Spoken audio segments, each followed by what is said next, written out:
Hey, it's Clay Trader, and this will be a video chart on ticker symbol BNTC. We'll take a look at the 30-minute time frame.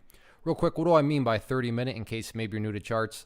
Instead of each one of these candlesticks here representing 1 day's worth of price action, which is what you would normally see, each one represents 30 minutes. So while this here may look like several days worth of time, it's actually just today's price action broken down into 30-minute time slices. I like to this time frame. I think that does a good job of telling the quote-unquote story of the price, and then makes mapping out where levels of support and resistance a bit easier to see. Don't mean to state the obvious, but I will anyways.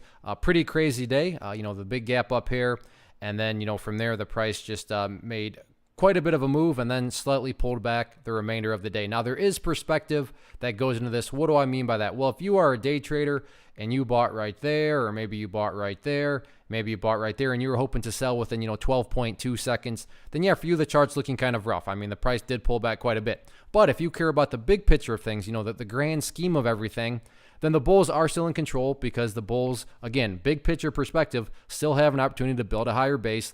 And when you have those higher bases over time, that's how long-term uptrends are built. So I'm going to be talking about things from the big picture perspective. So if I sound crazy calling something bullish, my guess would be you probably had a different, strategy or perspective going into the trade, however you tried to play it. So first level that I want to start to talk about are some areas of support.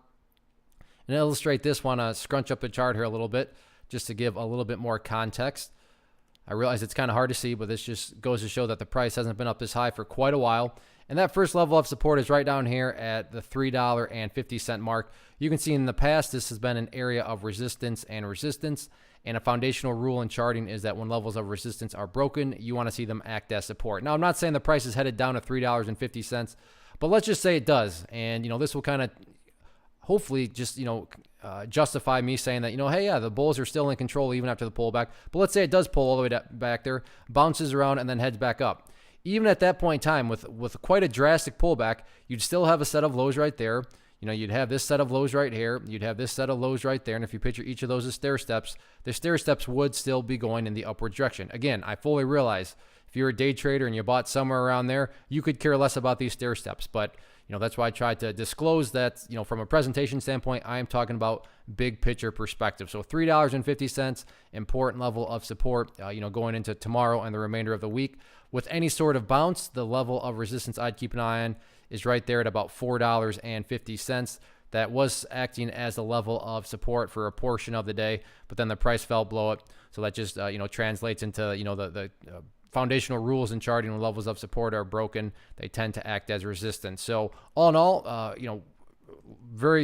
quite a bit of volatility today. A lot of eyeballs on this one, so we'll see how it unfolds tomorrow. One of the most popular questions I get is, hey Clay, how do you find the stocks that you trade? So what I've done is put together this free resource guide where I talk about the tools that I use to locate stocks that I find interesting and think may have potential. So if that sounds like something that could add value to you as a trader, then by all means, click right there to get access to the guide. The guide itself is very short and to the point, and like I say, it is free. Thanks for watching. Have a good one.